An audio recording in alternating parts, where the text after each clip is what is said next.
Well, hello everybody, and welcome back to Opposition Uncovered.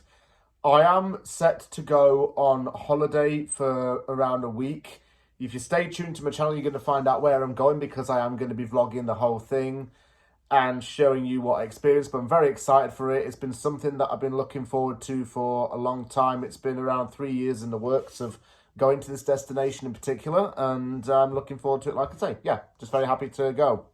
As a result, I'm recording my Opposition Uncovered videos in advance, and then I'm going to be showing them off and uploading them close towards the time of the games. This is the first Opposition Uncovered video facing up against Southampton at the London Stadium. A game which West Ham should win, on paper, in theory, and given teams' forms. A game that we struggled to get 3 points in when the fixture was played on Boxing Day. West Ham won the game 1-0 thanks to a goal from Jarrod Bowen, but we made it so hard for ourselves. Since then, Southampton has officially been relegated. Despite replacing Russell Martin with Ivan Juric, the Croatian was not able to keep Southampton in the league and left once the big R was put next to the Saints' name. Simon Rusk has taken interim charge from now until the end of the season. His first game back in the coaching seat, I suppose you could call it, was a 3-0 home loss to Aston Villa. A game in which Aaron Ramsdale saved 2 penalties. Unfortunately for Southampton, it's set to break an unwanted record. It's currently sitting on 10 points at the time of recording this video. One less than what 2008 Derby had. No one wants to be a 2008 Derby. I remember that. I was 10 years old, but I remember it. Southampton's won 2 league games all season. It's conceded the most goals this season out of any other team.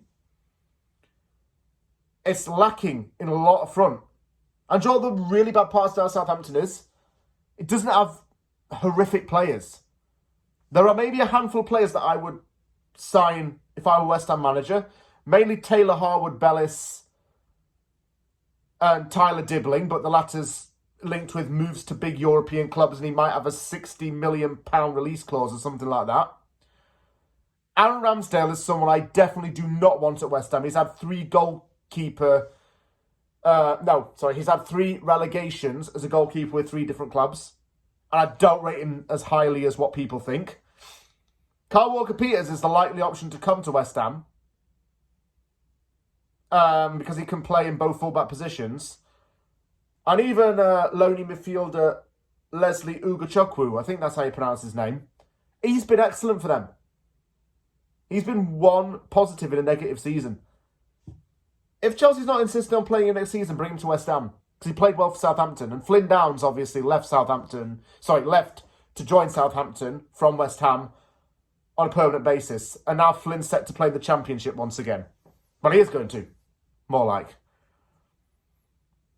It's just a season to forget for Southampton because there have been times in the past where they have been relegated, but it's not been like that.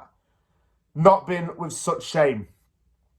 There were times where they were challenging for Europe, where Hansen Huttel played good football and built a good team, but it's just free-falled. Russell Martin knew that he was going to have a tough task in keeping Southampton in the league because it was already written off as a relegation favourite before the season started. The board had said that it made it clear to him that he had to keep the team in the league. When it was clear that he couldn't do that, he was sacked and replaced by Juric, who spent a lot of time coaching in Italy. Juric isn't an outstanding name for them, and he didn't keep him up. They arguably regressed under him.